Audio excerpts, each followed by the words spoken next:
Hello mga boss Lodi, welcome to my channel and welcome to my first vlog.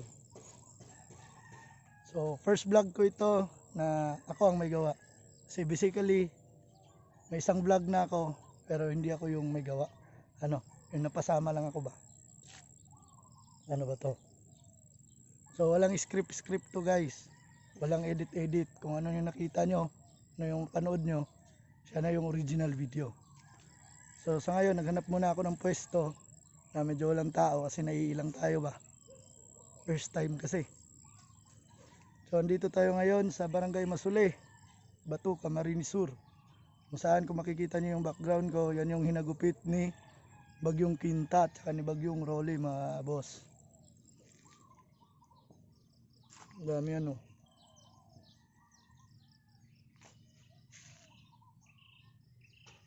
Oh, since first vlog ko ito, i-explain ko bakit ako nagba-vlog na yan.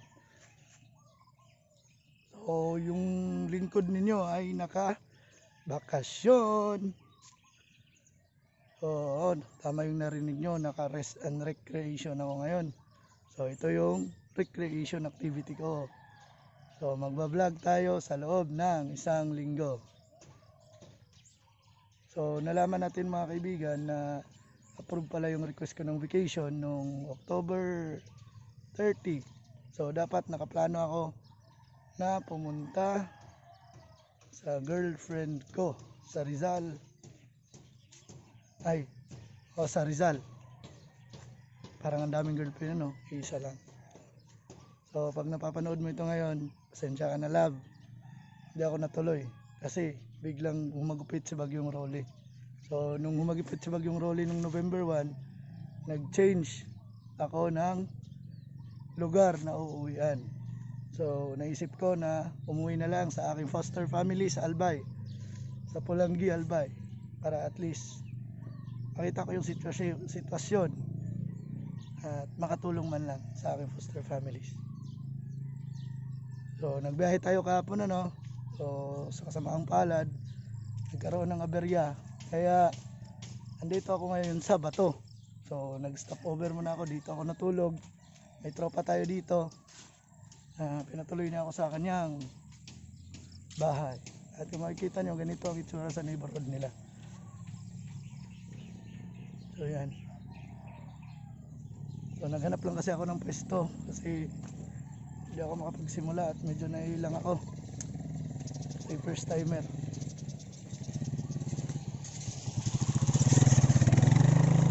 Anong tala pag first time lods, nahiya ako kung paano ko simulan yung vlog ko. So dito naman sa part nila, hindi naman masyadong nalanta si Rolly at si Kinda. Pero yun sa mga dinaanan namin kahapon from Camarines Norte to hanggang dito sa Bato, may mga places pa specifically sa Pamplona, San Fernando, Camarines Sur na hindi pa umuhupa yung baha mga kaibigan. At kitang kita may mga daan pa na hindi nakiklear, yung may mga natumbang puno dito sa may parte ng Camarines Norte, sa may boundary sa bago magpasok ng Camarines Sur. Tapos ang daming mga poste mga kaibigan. So update pala natin, buong Bicol walang kuryente. Albay, Sorsogon, Camarines Norte, Camarines Sur, Catanduanes at Masbate. So yun yung update ngayon. So 2 araw na tayong walang kuryente dahil kay Rolly. So ngayon mga kaibigan, ipapakita ko lang ito sa video to kung gaano ka laki yung pinsala ni Rolly dito sa Barangay Masuli. So mamaya pupunta tayong Pulangi, uwi akong Pulangi mamaya, magpapahatid ako sa tropa ko. At sana hindi grabe doon sa Pulangi kasi masyadong tinamaan yung Albay. So sa daan nga natin pupunta dito, nagre-route tayo kasi marami pang tubig doon sa Nabua, Camarines Sur. So let's check it out.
Kaya nga po. Ayan, kung makikita nyo mga kaibigan, mga boss Lodi. Ayan, dami, may mga natumba. Karamihan lang naman ang mga natumba. Yung mga puno ng saging, yung mga light na bakod. Dito sa may irrigation, medyo nagtaas yung tubig. Ayun, umupa naman ah. Oh, ito po yung bahay ng tropa natin. So, dyan tayo pinatuloy kagabi. Dahil nga nagka-aberya yung biyahe kaya hindi ako nakauwi ng Pulangi. So, mamaya papahatid din tayo sa tropa po ng Pulangi. So, nasa 20 minutes na lang na biyahe yun. Mamaya, cover din tayo ng video dun sa Pulangi. So, in general mga boss Lodi, hindi naman grabe yung salanta dito sa barangay na ito. Yun lang, minimal lang, minimal. Hindi ba nasira yung mga palayan, wala mang mga nabagsakan. Yun lang, yung mga light materials lang talaga na nilipad kasi malakas yung hangin ni Bagyong Rolly. At yung iba kasi dito mga kaibigan, mga bossing, mga boss Lodi, yung iba dyan is yun yung sinalanta ni Bagyong Kinta. So sabi nga nung tinutuluyan natin, kakatapos lang nila maglinis ng kay Kinta, bigla namang dumating si Rolly. So dito sa bahay ng tropa natin, nabuwal yung mga puno niya ng guyabano. Maghihingi sana ako ng bunga kaso wala na, finish na.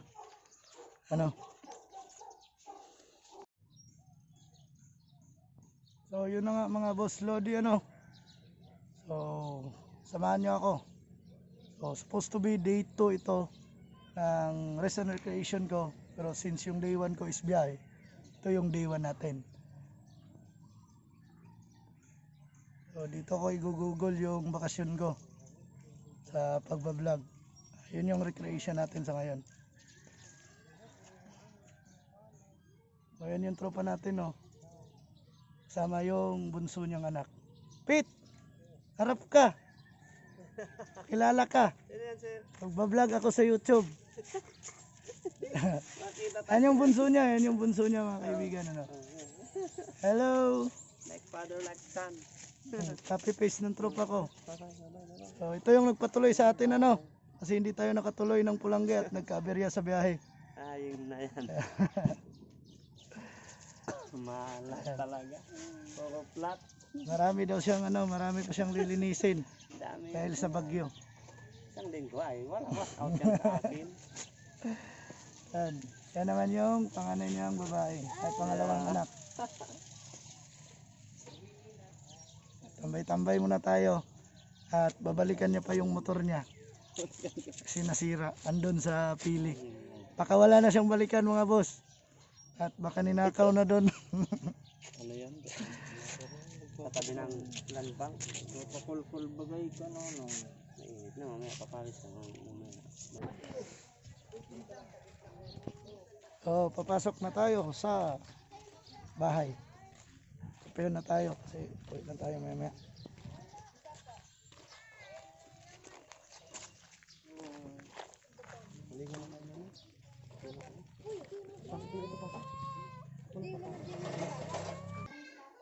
That's it for our first vlog. So shout out tayo mga guys. Shout out first and foremost sa aking bossing Sir Benji, salamat sa bakasyon na ibinigay.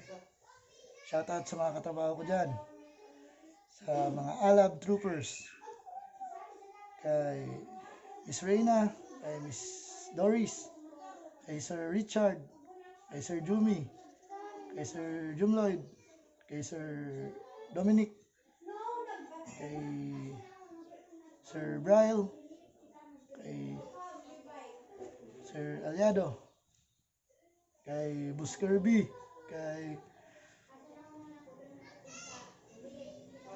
Boss Albios, At sa lahat ng mga Calab Troopers. So, stay safe guys. Shoutout din sa aking pamilya sa Mindanao. So, I miss you. Love you. Shoutout din sa aking nag-iisang girlfriend. Pasensya ka na. Hindi ako natuloy dyan. So, sana maintindihan mo ako. I love you. Paano ko ba ito tatapusin? Ay, salamat pala, MCTs, para sa aking face mask. So, pag may order kayo guys, nasa Kabuluhan, Santa Elena, Camarines Norte lang sila. So, maganda yung face mask nila. Iba-ibang kulay. So, I hope you enjoy. And samahan niyo ako para sa aking mga susunod na vlog during my vacation.